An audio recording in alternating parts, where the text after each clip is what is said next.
chop sirloin. What up? And I went, and I fell. Now, first thing you gonna do, I'm gonna teach you about some shortcuts up in Fruity Loop Studio. You see this little icon right here? This icon right here is a playlist. This will bring up this right here. If you double click on it, just double click with your mouse, it's gonna make it real big. So this is gonna bring up the playlist. This is the track 1. Let me put something right there so you can see what I'm talking about. And you see that? Track 2, track 3, thus 4. Let's delete all that. Now, so we got the playlist. Double click on it again to bring it back to minimize the size. You can exit out of that. Bam. Now this right here is the pattern sequencer. It brings up this right here. I'll show you a couple little tips. That's how it brings this up. Alright. Brings that up. Okay, the third one.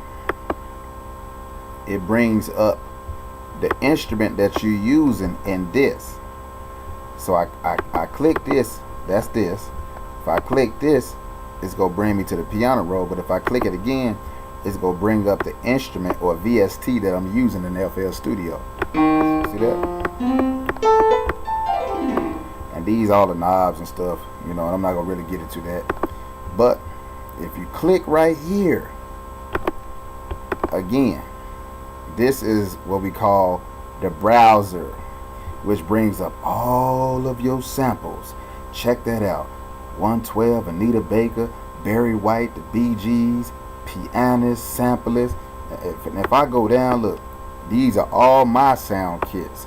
I know y'all want them, but you're gonna have to buy them. So let's get out of that. Let's get out of it. Now, if you click the next one, it's gonna bring up the mixer. The mixer. Again, you click that, mixer. Master, insert. These are all your insert. These are separate channels in FL Studio. This is not Reason Propeller Head. This is FL Studio. It don't matter what version you're using. When I first started using FL Studio, I used Producer Edition 7. And this goes all the way up to Fruity Loop 12. FL Studio 12. So let's get out of that real quick. Now, this right here, this is edit undo. And this is the save. This is the edit undo. This is the save. Now notice when I'm clicking right here. If you look, pay attention to this bar when I click anything. Now if you look right there, undo history, save new version. This is how you render your audio file. So you can render your audio file as an MP3, which is a shorter format of a WAV file, and it's compressed, almost like a RAW file. It's compressed into small increments, and you can do more. Now, WAV file is the raw file of any file that you can sample and chop and cut. Okay, right here. This is how you open up your audio editor. I just click on it just to let you see. Let's go bring up that. Bam. You dump all your samples. You can just drag your sample right there. Boom. Okay. Now, this is for one-click audio recording. This is for the video project information. And this is for help. This is a help menu. So, now over here, this is how you play music, you know what I'm saying, from your keypad. If you ain't got a MIDI controller like M Audio or whatever you're using to play your music on, or a core keypad, drum machine, always keep that click if you ain't got no drum machine or something to use to play your MIDI device. 3, 2, 1. What that is, if I click right here, I'm gonna hit play. You don't hear nothing. You don't hear no audio. You don't hear no sound. You don't hear nothing. But if I click that and then I hit the play, make sure the record is highlighted. See how you hear that? Let's do that again. 1, 2, 3, 4. What that represents is 4 beats in the measure. 1, 2, 3, 4. Go ahead and make your beat in that measure. Okay. Unlike that. And this is your blended notes. This third function right here. That means if you play the piano, when you go back and hit record again, make sure you have this highlighted so it can pick up the rest of the notes on top of the notes that you played. Alright. This is your loop record. So anytime you're trying to loop something in a bar, that's how you loop record on the bar or whatever. And this is how you enable a note or clip groups. And this is your metrodome. I'll show you what I'm talking about.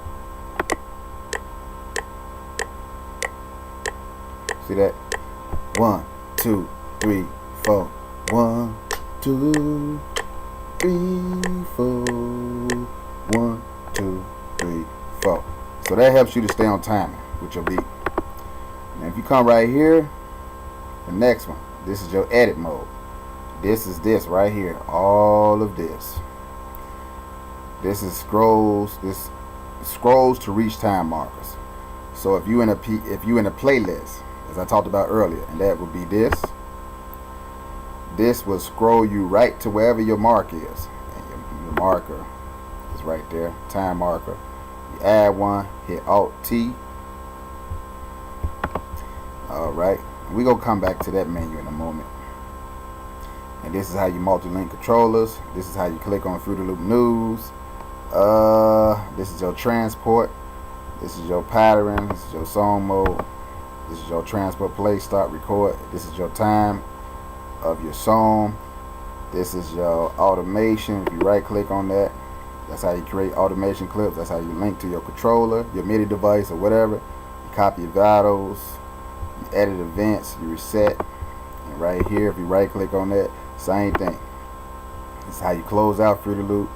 This is how you minimize the screen. This is your help, your toolbar, your options bar. This is how you get to your MIDI settings. If you want to put a MIDI controller in here, you would go right here, click that. You would click on Send Master. Normally, when you have your USB device routed to your computer, it should pop up in here what kind of MIDI software you're using. And then your input, make sure you have that enabled. And then you click on this. You look for your keyboard. Some people see all these different pad controllers. If you don't know the name of it, just hit generic controller. Make sure auto accepted, support hold, sustain, all that, blah blah blah. Skippy woo. Let's get out of there. You can also port on what channel you want it on. But now, again, this is your browser, and right here, this is how you sync your beat. You see that? And let you know. Okay, you click on that. Now, I went over all this. This is your computer CPU load. I'm gonna explain something with that. I just show how much you got coming through your computer. If you got a slow computer, get you a fast computer if you're making beats, or you got to put up with it.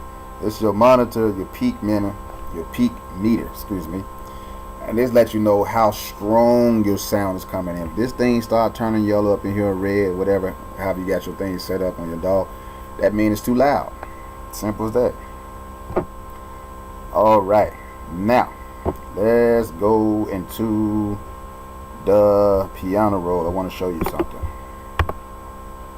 Now, right up in here, you have a mechanic bar, you have a snap to grid bar, you have a pencil tool, a brush tool, blah blah blah, razor blade for cutting. You have your select tool, you have your zoom in, zoom out tool, you have your playback tool. Now, I'm gonna use an example. I'm gonna play this out.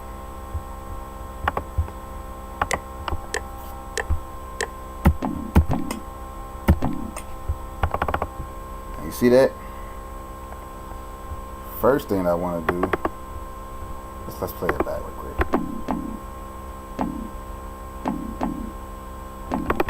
Okay, let's quantize it right quick. I'm gonna show you how to quantize. You click on that. Bam. Go right to that. Bam. And you go to tools and you click on quantize. And if you click on that folder thing, so you got different quantization levels. I always set mine to quantization tight, 16 tight, and then hit open, then hit accept. And let's play it back. Now, the pencil tool, don't quantize this if it's off in the grid. So, go right here, and then you'll just Drag it one time. Should be on beat now.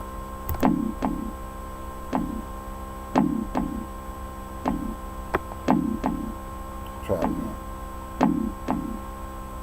There you go. Look, hibbity hop. I'm gonna show you how to do it when I hibbity hop. I got 1, 2, 3 when I hibbity hop. Come on, beat. So that's quick quantization. Let's get out of there real quick. These are just shortcuts. Just shortcuts, people. Just trying to help you. It's for educational purposes. How to. Now, listen. This is a quick drop down menu of your riff machine.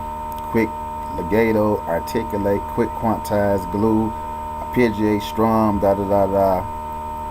Pencil, this is a draw tool. Now I'm gonna show you how to use this right quick. Now you see that? If I click that, and I'm gonna just click right next to it, and I'm gonna just drag out. Look at that. This cuts your workflow in half. And some of y'all be taking all day when y'all be making beats. Alright, I'll show you something else. Now I'm gonna drag this note out to the right. This is how you cut. Razor blade. Cut right here. Cut right over the note all the time. Bam. Bam. Okay, put it back on the pencil tool. Let's erase that. Let's hit delete on your keypad. Boom, that's gone. Now, I'm gonna show you another trick in FL Studio. Now, highlight that. Now, if you hit Control B, check that out. See? It's increasing your workflow in FL Studio. And just say, let's delete that. And just say if I want to hit Control B again. Look at that. Bam. That just helped you big time. Big time, big time. Wow, that's awesome. So, hope I showed you some quick shortcuts and things that'll help you. Make sure you please subscribe below to my channel for more tutorials on FL Studio or Reason. If you have any questions, please shoot me a question below, and I will make a video about it to help you in your workflow. Peace, I'm out of here. Oh yeah, one more thing. This is your tempo. Now, right here underneath is your velocity. You can set those. Please subscribe below to the channel. Subscribe.